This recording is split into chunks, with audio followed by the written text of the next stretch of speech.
बाणा, मराठी बाणा. एक तर मराठी भाषा करा, नाहीतर घरचा रस्ता धरा, असं ठामपणे आपण इथून सांगूया. विनंती करतो सरांना की त्यांनी मनोगत व्यक्त करावं. आणि माझं निवेदन सुरू करतो. मराठी राजभाषेचा प्रश्न हा केवळ एका भाषेचा प्रश्न नाही. गोव्यात तो गोव्याच्या राष्ट्रीयतेचा आणि गोव्याच्या भारतीय संस्कृती रक्षणाचा प्रश्न आहे. केवळ भाषेचा प्रश्न नव्हे. अनेक राज्यात हे प्रश्न भाषेशी निगडीत होते, परंतु या ठिकाणी खास अशा प्रकारची रचना आहे, परिस्थिती आहे की मराठी आणि राष्ट्रीयता या समानार्थी या शब्दाने इथे आपण वापरतो. छत्रपती शिवाजी महाराजांचा इतिहास असो, त्यांची गोव्याशी निकटता असो, संत ज्ञानेश्वर, सोयरोबानाथ आंबिये वगैरे या संतांची परंपरा असो, हे सगळं जागृत करण्याचं जे आहे हे काम हे राष्ट्रीयतेशी निगडीत आहे. काही दिवसांपूर्वी आपण एक सभा मडगावला घेतली, अत्यंत यशस्वी झाली. दक्षिण गोव्यातली सभा, गर्दी होती या सभेला. आणि नंतर त्याचा निषेध करण्यासाठी हेमा सरदेसाई नावाच्या ज्या सिंगर आहेत गोव्याच्या, त्यांनी पुढाकार घेऊन एक सभा घेतली आणि त्या भाषणांमध्ये त्यांनी निराशा व्यक्त केली. मला वाटलं होतं हे सगळं भरून जाईल म्हणून, परंतु कुणी आलेलं नाही. आणि ही सगळी मंडळी असं क्लेम करत होती, सांगत होती की ही कोकणीची सभा आहे. ती कोकणीची नव्हती, ती इंग्रजीची सभा होती. कारण यांना धड कोकणी बोलता येत नव्हतं. हेमा सरदेसाईंना कोकणी बोलता येत नाही. माझी बाप म्हणजे माझे वडील जे आहे त्याला माझी बाप असं म्हणणं जे आहे ही कोकणीची नव्हती. समोर बसलेली जी काही 4-2 मंडळी होती, त्या सगळ्यांची पोरं इंग्रजी शाळेत शिकतात, ती घरी इंग्रजी बोलतात. ती एका काळी कोकणीसाठी म्हणून त्यांचा पाठिंबा गृहीत धरला, परंतु ते काम झाल्यानंतर त्यांनी परत इंग्रजीसाठी आग्रह धरला आणि या सरकारला वेठीला धरलं की त्यांनी इंग्रजीला अनुदान द्यावं म्हणून. त्यामुळे ती समोर बसलेली त्या ठिकाणी मंडळी जी होती ही कोकणी प्रेमी नव्हती. कोकणी देवनागरी कोकणी, त्याला मान्यता देणारी ती मंडळी नव्हती. त्यामुळे आपली सभा त्या मानाने या पार्श्वभूमीवर जी झाली ती अत्यंत यशस्वी अशी होती. त्याचा जाळ या सगळ्या मंडळींना पडला असावा. आणि त्याच्यानंतर सोशल मीडियावर जी शिवीगाळ, अर्वाच्य, अनैतिक, अश्लील शब्द वापरून सुरू झाली, ती त्या विशिष्ट लोकांच्या संस्कृतीचा एक भाग आहे. ती आपली राष्ट्रीयता नव्हे. आपण राष्ट्रीयतेपासून कसे दूर जात आहोत हे दर्शवणारा तो सगळा दृष्टांत होता. आणि त्यामुळे म्हणून मी सांगितलं की मराठीचा प्रश्न हा राष्ट्रीयत्वाशी निगडीत प्रश्न आहे. हा भारतीय जनता पार्टीत निवडून येईल किंवा नाही, अमुक लोकांना मान्यता मिळेल किंवा नाही, असा प्रश्नच नाही. इथली राष्ट्रीयता, इथलं भारतीयत्व जर आपल्याला टिकवायचं असेल, पोर्तुगीजांच्या कारकिर्दीतून आपण सुरक्षितपणे गोवा बाहेर आणलं, माय मराठीने बाहेर आणलं, आणि ते जर आपल्याला भारतीयत्व जर टिकवायचं असेल तर मराठी शिवाय आणि मराठीला राजभाषा केल्याशिवाय पर्याय नाही, हे मी सांगू इच्छितो. सभा प्रारंभ करत असताना ज्यांना गोव्याच्या राष्ट्रवादाचे जनक मानलं जातं, सन्मान केला जातो, असे स्वर्गीय टी.बी. कुन्हा हे स्वातंत्र्य सेनानी आणि बाजूलाच असलेलं ज्यांनी पोर्तुगीज सत्तेशी झुंजून गोवा मुक्तीसाठी प्राण समर्पण केलं, त्या हुतात्म्यांच्या स्मारकाचं पूजन करून आपण या सभेचा प्रारंभ केलेला आहे. या दोन्ही गोष्टी या राष्ट्रीयत्वाशी निगडीत आहेत. गोव्याचा मुक्ती संग्राम हा राष्ट्रीयत्वाशी निगडीत आहे आणि त्यामुळे बाकीच्या गोष्टी पोर्तुगीज धार्जिणेपणा इथे जो चाललेला आहे हा मराठीला विरोध करणाऱ्या लोकांचा ते काम आहे, उपद्व्याप त्यांचा हा चाललेला आहे असं मला सांगावंसं वाटतं. गेल्या 14-15 वर्षांच्या घटनांचा मागोवा घेताना एक माझ्या मनातला संशय अधिकाधिक पक्का होत चाललेला आहे. संशय काय आहे? गोव्याची वाटचाल नागालँडच्या दिशेने तर चाललेली नाही ना, हा तो संशय आहे. त्याला आधार आहे. काय आहे नागालँडची परिस्थिती? मूळ संस्कृतीपासून अलग करून, मूळ भाषा तोडून, मूळ लिप्या मारून, त्यांना कन्व्हर्ट करून म्हणजे त्यांचं धर्मांतर घडवून आणून 90% लोक आज ख्रिस्ती बनवलेले आहेत. रोमी लिपी आणि इंग्रजी ही कालांतराने लादली गेलेली आहे. आणि आश्चर्य असं की इथे इंग्रजीला अनुदान देण्याचा प्रश्न ज्या वेळेला निर्माण झाला, इंग्रजीला अनुदान हे नागालँड आणि मिझोराम सोडून देशातल्या अन्य कुठल्याही राज्यात परकीय भाषेला अनुदान मिळत नाही. काय आहे नागालँड मिझोरामची परिस्थिती? ती परिस्थिती जी आहे धर्मांतरित आहेत आणि त्यांच्या निष्ठा या देशाशी नाहीत आणि त्यामुळे परकीय भाषा, परकीय लिपी आणि हळूहळू करून परकीय संस्कृती लादणे लोकांवर हा जसा धंदा बाप्टिस्ट चर्चच्या नावाने तिथे चालतो, तेच प्रकरण गोव्यात चालू आहे की काय असे वाटायला लागते. आपण जसे भांडत आहोत मराठीसाठी, संस्कृतीचं जतन केलं पाहिजे म्हणून आपलं भांडण आहे, इथलं राष्ट्रीयत्व टिकवलं पाहिजे म्हणून आपले सगळे प्रयत्न चाललेले आहेत, तसेच त्या ठिकाणी नागालँडमध्ये सेंग खासी नावाची एक चळवळ उभी राहिलेली आहे. त्या सर्वांची मागणी काय आहे? हे देशभक्त लोक आहेत, हे या भारताच्या राष्ट्रीयतेशी निगडीत समाज आहे तो. त्यांची मागणी आहे आमची मूळ संस्कृती परत द्या, आमच्या मूळ भाषा पुनरुज्जीवित करा. अशा पद्धतीच्या मागण्या घेऊन ही सेंग खासी संघटना तिथे उभी आहे.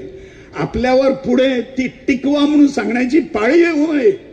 आज देखील जी संस्कृती इथे टिकून आहे ती संस्कृती जर टिकली पाहिजे त्याच जोमाने, तर राजभाषा एकमेव प्रश्न, एकमेव उत्तर त्या प्रश्नाचं हे आपल्यापाशी शिल्लक आहे.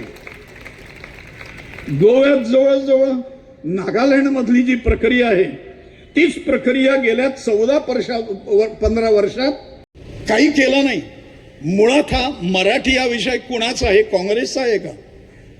मराठी हा विषय मुळात भारतीय जनता पार्टीचा आहे आणि त्याच्याकरताच भारतीय जनता पार्टीला संघाने कार्यकर्ते दिले आणि भारतीय जनता पार्टी मोठी केली, सत्तेपर्यंत पोहोचवली. आता याचा प्रायश्चित्त तुम्ही आम्हाला घ्यायला लावता की काय? म्हणजे इथली राष्ट्रीयता टिकावी, इथल्या भाषा टिकाव्यात, भारतीय भाषा टिकाव्यात, या सगळ्या गोष्टींसाठी म्हणून जो पक्ष उभा केला तो पक्ष जर ही कर्तव्य अल्पसंख्याक मतांच्या दबावाखाली, जी मतं मिळणार नाही ते घोषित झालेलं आहे, करायला लागला तर मोठा प्रश्न निर्माण होणार आहे. आणि म्हणून ज्या आमदारांना भारतीय जनता पार्टी घाबरते ते घाबरावं त्यांनी, परंतु असे असू नये. म्हणजे सगळी मराठी जनता, 80% मतदार भारतीय जनता पार्टीचे जे आहेत हे मराठी प्रेमी आहेत. लक्षात ठेवा, मराठी प्रेमींनी मतदान केलं नाही तर भारतीय जनता पार्टी सरकारात येणार नाही, निवडूनही येणार नाही. पर्रीकरांसारखा कर्तुम नेता ज्या वेळेला असतो आणि सगळी सूत्र हातात घेतो त्यावेळी देखील लोकांच्या आकांक्षा त्यांना पराभूत करू शकतात. हे 2017च्या निवडणुकीत दाखवलेलं आहे जनतेने. आज परत ती पाळी येणार आहे की काय असं वाटायला लागलेलं आहे. मराठी वोट बँक त्यासाठी तयार झाली पाहिजे. तो एकमेव उपाय आपल्याकडे आहे. आपण सटरफटर लोक, वेगळे मतदार, आपण वैयक्तिक मतदार, आपली काही किंमत नाही सामूहिक दृष्ट्या. गठ्ठा मतं म्हणून आपली काही किंमत नाही हे असून चालत नाही. ते झाल्यामुळेच ही अवहेलना आपल्या वाट्याला येत आहे. आणि म्हणून आपण गठ्ठा मतं, मराठी वोट बँक केली पाहिजे. नुसतं मिरवून चालणार नाही मराठी मराठी म्हणून. आणि त्या वोट बँकेचा दडपण हे कुठलीही सत्ताधारी पार्टी असो, त्या सत्ताधारी पक्षावर इथली नॅशनॅलिटी, इथली राष्ट्रीयता, इथल्या भाषा, इथली संस्कृती, इथली पहचान यांचं दडपण त्यांच्यावर जर पाहिजे असेल तर हे आपल्याला केलं पाहिजे. मराठी वोट बँकेशिवाय गोव्याला पर्याय नाही. लक्षात घ्या, जत्रांना हिंदूंची गर्दी जमते. ते सगळे रस्त्यावर येतात का राष्ट्रीय प्रश्नांसाठी? नाही येत. इथे मराठीचा गौरव सांगणारे अनेक शक्ती केंद्र आहेत. त्या शक्ती केंद्राची माणसं कधी आलेली आणि आपल्या बरोबर बसलेली बघितलेली आहेत का आपण कधी? ती फसवी संख्या आहे. ती भक्ती मार्गाला आणि वैयक्तिक कल्याणाच्या मागे लागलेली संख्या आहे. सामूहिक कल्याण आणि राष्ट्रीयता जर टिकवायची जर असेल तर राष्ट्रवादी लोकांनी संघटित झालं पाहिजे. गर्दी नुसती जत्रेची असता कामा नये. ही गर्दी जी आहे ही वोट बँक संघटित लोकांची असली पाहिजे असं मला वाटतं. डिसेंबरमध्ये निवडणुका येत आहेत. कदाचित या सरकारच्या विरोधात जी जनभावना निर्माण होत आहे ठिकठिकाणी वेगवेगळ्या आंदोलनांमुळे, त्यामुळे सरकार एंटी इन्कम्बन्सी टाळण्यासाठी म्हणून त्या निवडणुका ड्यू आहेत फेब्रुवारीमध्ये, पण डिसेंबरमध्ये घेणार वगैरे असा बोलबाला आहे. त्या निवडणुका सप्टेंबरमध्ये देखील होऊ शकतात. लक्षात घ्या, सप्टेंबर हा आपला मे महिना संपत आला. जून, जुलै, ऑगस्ट, सप्टेंबर हे 4 महिने आपल्याला शिल्लक आहेत. आणि सप्टेंबरमध्ये जर निवडणुका झाल्या किंवा डिसेंबरमध्ये झाल्या तर 1-1.5 महिना म्हणजे कोड ऑफ कंडक्ट लागू होण्याच्या पूर्वी सरकार अधिवेशन घेणार नियमाचं पालन करण्यासाठी म्हणून. ते कदाचित 1 दिवसाचं असेल किंवा अधिक दिवसांचं असेल, पण ते अधिवेशन जुलै ऑगस्टमध्ये होण्याची दाट शक्यता आहे. आपण जी मागणी करत आहोत ती मागणी त्या अधिवेशनातच पूर्ण केली पाहिजे, तरच ती मागणी पूर्ण होईल. त्या अधिवेशनात त्यांनी दुरुस्ती आणली पाहिजे त्या कायद्याला. जो राजभाषा कायदा म्हणून आहे त्याला कोकणी बरोबर मराठीही राजभाषा झालेली आहे अशा प्रकारची दुरुस्ती केली पाहिजे. एवढं त्यांनी त्या अधिवेशनात केलं पाहिजे. 4 महिने शिल्लक आहेत. आंदोलनाची गती आपल्याला वाढवावी लागेल वेगळ्या पद्धतीने. पुढच्या प्रत्येक योजनेला मराठी राजभाषा निर्धार समितीने आपण जसा आज पाठिंबा दिलेला आहे, जसा गोव्यात सार्वजनिक सभांना, जाहीर सभांना जसा पाठिंबा मिळाला त्याच प्रकारचा पाठिंबा आणि ओ देणे हा केला मराठी राजभाषा निर्धार समितीने. हे जर आपण केलं मान सन्मानाच्या भावना घेऊन, कुणावर रागावून, मग आपले मतभेद आहेत, मग आपण मध्ये मार्गात कोलदांडे घालत बसलेलो आहोत आणि खी खी करून हसत आहोत, हे सोडून देऊन आपण सगळ्यांनी जर एकत्र आलो तर आपल्याला ओ द्यायचा आहे ठोस मराठी राजभाषा निर्धार समितीच्या प्रत्येक कार्यक्रमाला. नाहीतर आम्ही आज या सरकारला इशाराच देत आहोत की येत्या अधिवेशनात मराठीलाही राजभाषा करणारी दुरुस्ती संमत करून घ्या किंवा खुर्ची सोडा. तुम्हाला खुर्ची सोडायला लावणार आम्ही. तुम्ही सोडेपर्यंत वाट नाही बघणार. 2017ची पुनरावृत्ती मोठ्या प्रमाणात आपण निर्माण करू आणि मराठी राजभाषा कराल तर आम्ही भाजप. हा कोणाचा अजेंडा आहे? इथली मराठी संपवणे. भारतीय जनता पार्टीच्या आमदारातले सगळे आमदार काढा शोधून. 33 आमदारांचा पाठिंबा असलेलं हे सरकार आहे. त्याच्यापैकी किती जणांना मराठी नको आहे ते एकदा विचारा, खरवडून काढा. तुमच्या लक्षात येईल की प्रश्न सगळ्यांचा नाही, प्रश्न फक्त त्या 8 आमदारांचा आहे, ज्या आमदारांचा राष्ट्रीयतेशी अर्थाअर्थी संबंध नाही. जे एखादी मागणी चर्चने केल्यानंतर आपण कुठच्या पक्षाचे आहोत हे न पाहता चर्चच्या बॅनर खाली कुठल्याही क्षणी एकत्र येऊ शकतात, जे त्यांनी लक्ष्मीकांत पार्सेकर मुख्यमंत्री असताना करून दाखवलेलं आहे. वृत्तपत्रांना माहिती आहे, त्याची लोकांना माहिती आहे. ख्रिश्चन म्हणून एकत्र येणे, चर्चने हाक दिल्यानंतर एकत्र येणे, येवत बिचारे, मला त्याच्याशी कर्तव्य नाही. प्रश्न माझ्या राष्ट्रीयतेशी निगडीत आहे. त्याला जर धोका पोचत असेल तर मी गप्प राहणार नाही.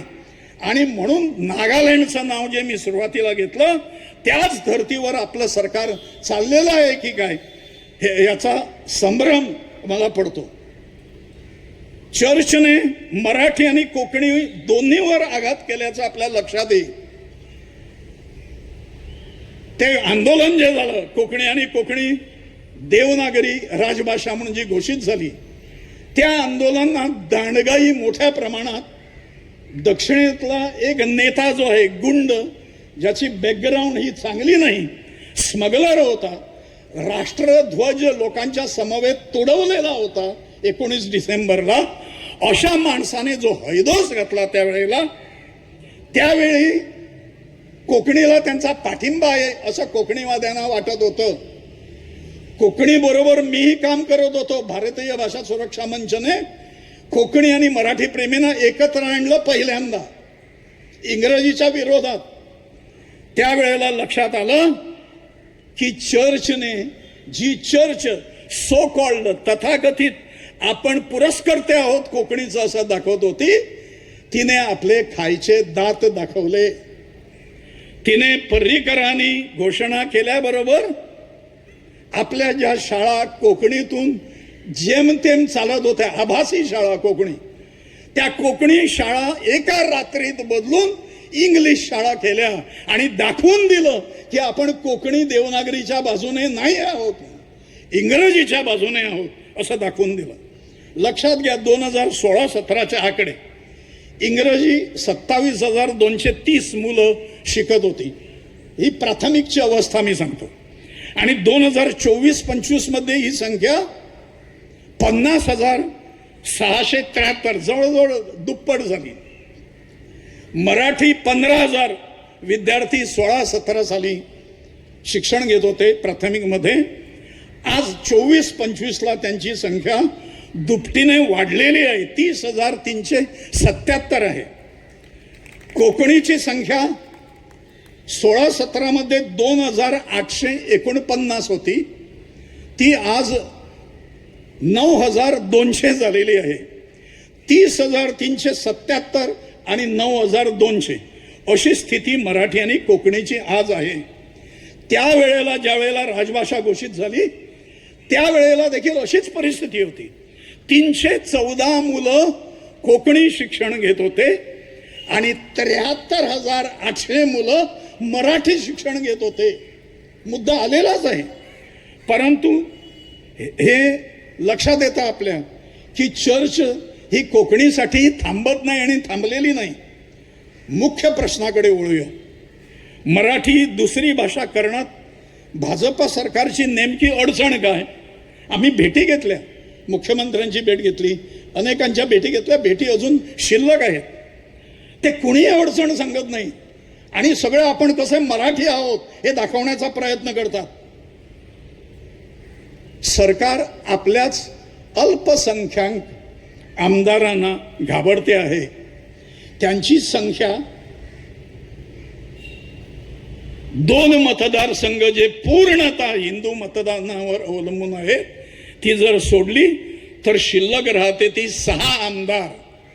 6 आमदार 33 आमदारांना वेठीला धरून आपल्याला पाहिजे ते करू शकतात अशी दुर्दैवाने नागालँड सारखी परिस्थिती इथे हिंदू 70% असताना देखील सुरू केलेली आहे. ही कोण कुणाचं एजंट आहे? हे राजकीय पक्ष हे कोणाचे एजंट आहेत की काय? ते एजंटासारखे वागू लागलेले आहेत हे आपल्या लक्षात येतं. उल्लेख आलेला आहे भाजपाने 2000 सालापासून काय काय नाही केलं सत्तेवर येण्यापर्यंत. मराठी अधिवेशनात ठराव आणला, वचनं दिली, आश्वासनं दिली, सगळं केलं. सुरुंग लावला या सरकारने. 400 रुपये अनुदान मिळत होते मराठी शाळांना. ते अनुदान सावंत मुख्यमंत्री झाल्यानंतर बंद करून टाकलं. धडाधड सरकारी शाळा बंद पडतायत मराठी. ती जी उणीव निर्माण होते, ती जी व्हॅक्युम निर्माण होते, पोकळी निर्माण होते, ती भरून काढण्यासाठी नवीन मराठी शाळा उघडण्यावर बंदी घातलेली आहे या सरकारने. हे कारस्थान नव्हे, ही अकार्यक्षमता आहे काय? म्हणजे तुम्ही मराठीचा गळा आवडता आर्थिक दृष्ट्या हे केलेलं आहे त्यांनी. सरकारी नोकऱ्यातून आता मराठी हद्दपार झालेली आहे. मित्रांनो लक्षात घ्या, हे सरकार मराठीचं पूजक नव्हे, हे इंग्रजीचं, ते कोकणीचंही नव्हे, ते इंग्रजीचे पूजक आहे. कारण काल विधानसभेत जाहीर झालं 22,000 नोकऱ्या आता सरकार निर्माण करणार म्हणून बातमी आहे नवीन. आतापर्यंत 2,500 उमेदवार हे निवड झालेले आहेत. आतापर्यंत गेले 10 महिने सरकारने एक धोरण सुरू केलेलं आहे. काय आहे धोरण?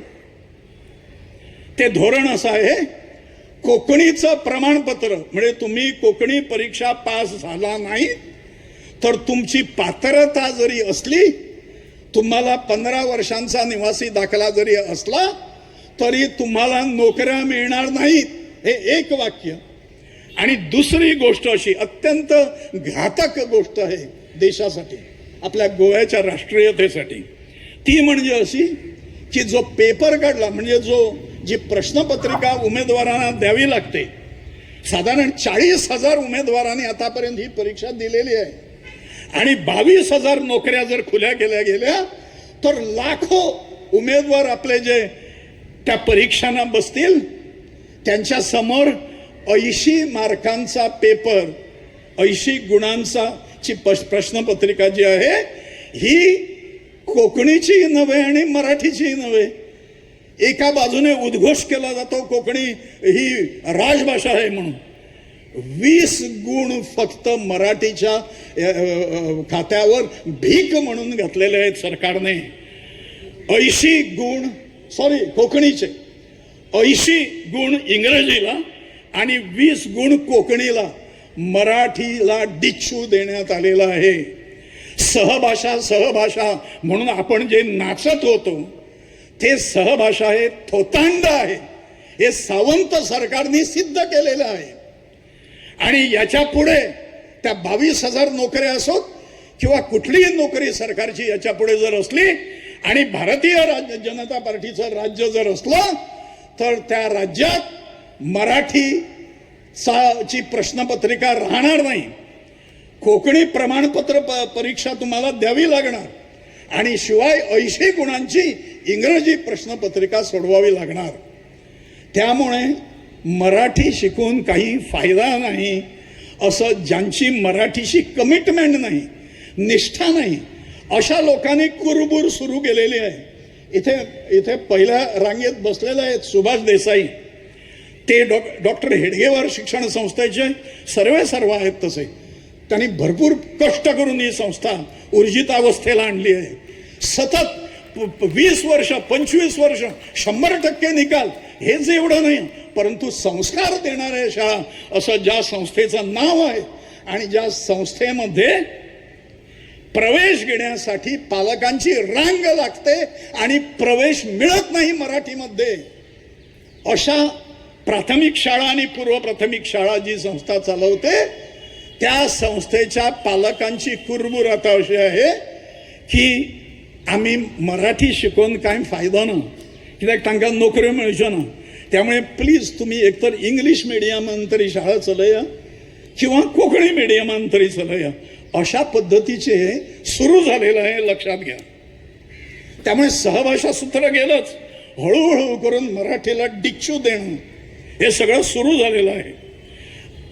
प्राथमिक शाळा बंद झाल्या म्हणजे तिथले विद्यार्थी जे मराठी विषय घेतात हायस्कूल लेवलवर, माध्यमिक स्तरावर, ते कमी व्हायला लागतील 4-5 वर्षांनी.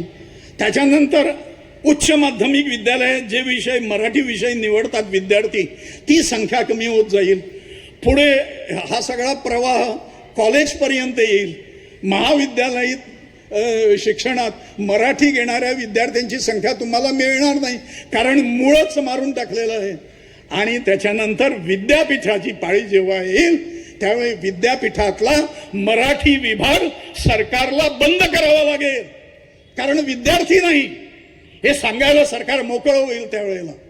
आणि त्यामुळे येत्या 20 वर्षात लक्षात घ्या, मी शिक्षक आहे पेशाने, परंतु घरी बसून राहणारा शिक्षक नव्हे, राष्ट्रीय विषयावर रस्त्यावर येणारा शिक्षक आहे. त्यामुळे गेली 60 वर्ष माझे निष्कर्ष आहेत कामातले की इथे राष्ट्रीयता कच्ची केली जात आहे. म्हणून त्यावेळी काँग्रेस कच्ची करत होतो, आता भारतीय जनता पार्टी सरकारने हा वसा हाती घेतलेला आहे की काय असं वाटावं अशा स्वरूपाच्या घटना घडत आहेत. रिकमेंडेड बाय आर्च बिशप, आणि ते कुठून निवडून आणले? ते हिंदू मतदारसंघातून भारतीय जनता पार्टीला मत द्या म्हणून निवडून आणलेले आहेत. आजही त्यांच्यापैकी काही जण आहेत, काही जण पक्ष सोडून गेले. भाजपच्या विचारांची काडीचाही संबंध त्यांचा नव्हता. हा सौदा जो भारतीय जनता पार्टीने आर्च बिशपशी केला तो चर्चला फायदेशीर झाला, कारण आतापर्यंत 66 हे सांगत असत तिथे एकही हिंदू निवडून येत नाही. परंतु या वेळेला पर्रीकरांनी परिस्थिती अशी आणली की भारतीय जनता पार्टीने म्हापशासारख्या, कुडचडे मतदारसंघात देखील ख्रिश्चन कॅन्डिडेट देऊन तो निवडून आणला. ही किमया करून दाखवली. जनतेशी विश्वासघात करून भारतीय जनता पार्टीने चर्चचा अजेंडा राबवला, भारतीय भाषा सुरक्षा मंचशी द्रोह केला आणि जी वचनं आणि आश्वासनं मराठी राजभाषेच्या संदर्भात ढवळीकर सरांनी उल्लेख केला, तीच आश्वासनं, तशाच प्रकारची आश्वासनं ही पर्रीकरांनी भारतीय जनता पार्टीने त्यावेळी भारतीय भाषा सुरक्षा मंचाला दिली. कारण चर्चचा दबाव, चर्चच्या अधीन विचार करणे, चर्चला जे हवं ते करणे, 75% लोकांना जे काही पाहिजे असेल ते करायचं नाही, 25% लोकांचा दांडगाई जर सुरू झाली, तऱ्हेतऱ्हेच्या पद्धतीने जर हाकाटी सुरू झाली, आक्रमकता सुरू झाली, त्याला बळी पडल्यासारखं करायचं. आणि त्या मागण्या अराष्ट्रीय जरी असल्या, देशहिताच्या जरी नसल्या, तरी त्या मान्य करायचा हा खाक्या भारतीय जनता पार्टीने तेव्हापासून हाती घेतला. आता अलीकडे ही नागालँड सारखीच परिस्थिती दिसू लागली. पोर्तुगीज दमनचक्रात गोव्याच्या भारतीय संस्कृतीचे रक्षण करणारी मराठी क्रमशः संपवणे चालू झालेलं आहे. 1350 शाळा होत्या मराठी माध्यमाच्या, स्वर्गीय भाऊसाहेब बांदोडकरांनी सुरू केलेल्या, ताईने भर घातलेल्या. त्या शाळांपैकी आज 634 शाळा सुरू आहेत, जेमतेम 2 संख्या, 3 संख्या, 5 संख्या, 10 संख्या, आणि काही ठिकाणी चांगल्या चालतात शाळा. परंतु त्या शाळांची पडझड होते. अकार्यक्षम सरकार, मी अकार्यक्षमता म्हणत नाही, मी हे कारस्थान म्हणतो.